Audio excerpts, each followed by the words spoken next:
CTA report, please.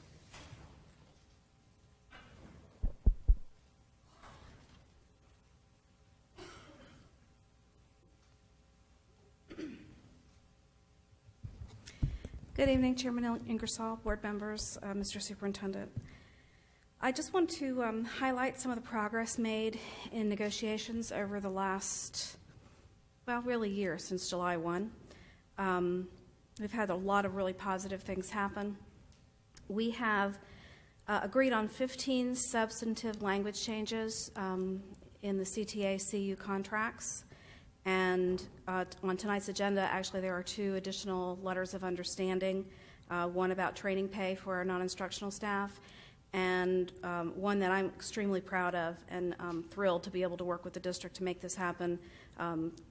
Credit for district job experience, which our non-instructional staff previously for many years was not able to get when they transferred from one position to another.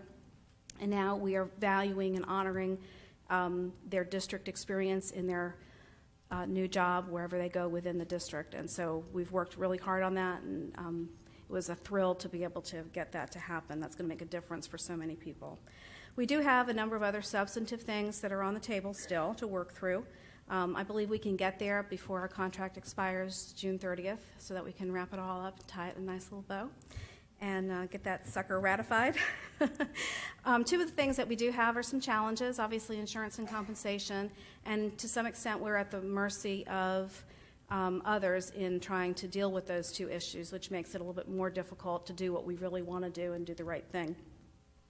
On insurance, we recognize that our challenges come both from a national and state level, and know that we have to play the cards that we're dealt, and sometimes those aren't very good cards.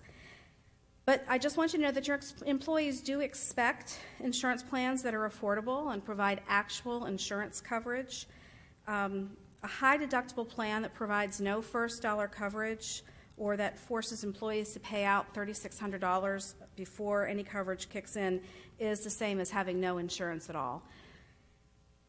And the argument that young, healthy employees want a plan like that, there's simply no evidence of that to be true. We have surveyed our employees on numerous occasions, including that group of folks that are considered in their first 5 years, and that is not what they're asking for. Our nation has become very attuned to health insurance and the importance of it at whatever age you're at, and so they want insurance where they can actually go to the doctor and not have to pay out of pocket for it for hundreds and in some cases thousands of dollars. So as we're doing that, one of the things that we've also discovered is that the thing that employees are asking for is real coverage of insurance, and also a desire for insurance that where they can affordably cover their families. So that's what they're really asking for. A low-cost, super high deductible, no first dollar coverage insurance plan is a solution to nothing for the majority of your employees. Now, with regard to compensation, we have challenges from the legislature, who still has about a month left to decide what they're going to do to us. Notice I don't say for us, because those folks up there are not doing anything for us. Fortunately, they're kind of on a recess this week, so we can get through this week without anything heinous happening. Maybe that's one less week.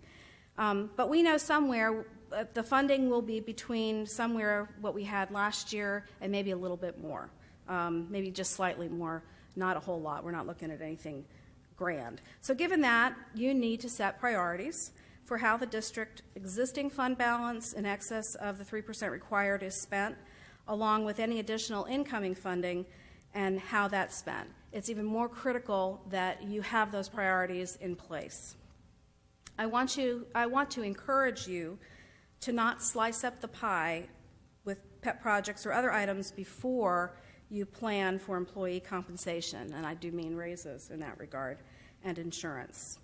We begin these negotiations about insurance and compensation in earnest in the next week or 2, and I look forward to saying, as I have the last 2 years, that St. Lucie employees were number 1. So thank you.